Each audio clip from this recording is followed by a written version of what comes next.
सुरुवातीलाच एक महत्त्वाची बातमी आहे। नाशिकमध्ये गंगापूर धरणातून पाण्याचा विसर्ग सुरू आहे। गंगापूर धरणामधून 7735 क्युसेक पाण्याचा विसर्ग सुरू आहे। पाणी सोडल्यामुळे सोमेश्वर धबधबा चांगलाच ओसंडून वाहू लागला। चंदन पूजाधिकारी आपल्यासोबत जोडले गेलेले आहेत। चंदन, सोमेश्वर धबधबा प्रवाहित झालेला आहे, ओसंडून वाहताना हा धबधबा पाहायला मिळतोय।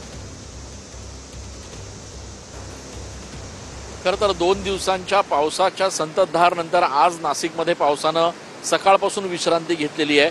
मात्र गंगापूर धरणातून पाण्याचा विसर्ग सुरू आहे आणि त्यामुळे माझ्या मागे आपण हा जो बघता आहात तो सोमेश्वरचा धबधबा, नाशिककरांच्या पर्यटनासाठीचं हे आवडीचं ठिकाण आहे। आणि जसं जून जुलै महिन्यामध्ये पावसानं नाशिकमध्ये जोर पकडला आणि त्यानंतर गंगापूर धरणातून पाण्याचा विसर्ग केला गेला, हा सोमेश्वरचा धबधबा प्रवाहित झाला।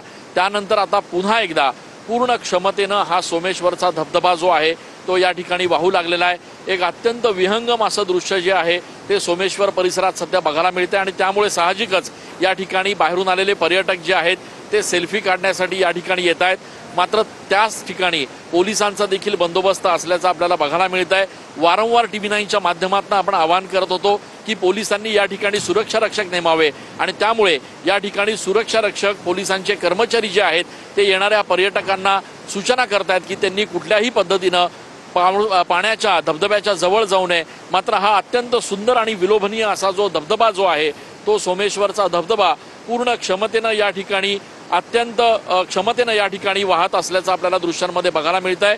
गंगापूर धरणामधनं 7000 क्युसेक पाण्याचा विसर्ग सध्या सुरू असला तरी पावसानं जर दुपारनंतर पुन्हा एकदा जोर पकडला तर आणखी पाण्याचा विसर्ग गंगापूर धरणातनं या ठिकाणी केला जाऊ शकतो आणि त्या अनुषंगानं गोदाघाट परिसरातल्या रहिवाशांना देखील प्रशासनाच्या वतीनं या ठिकाणी अलर्ट जो आहे तो देण्यात आलेला आहे। सागर, नक्की चंदन, धन्यवाद या सविस्तर माहितीसाठी।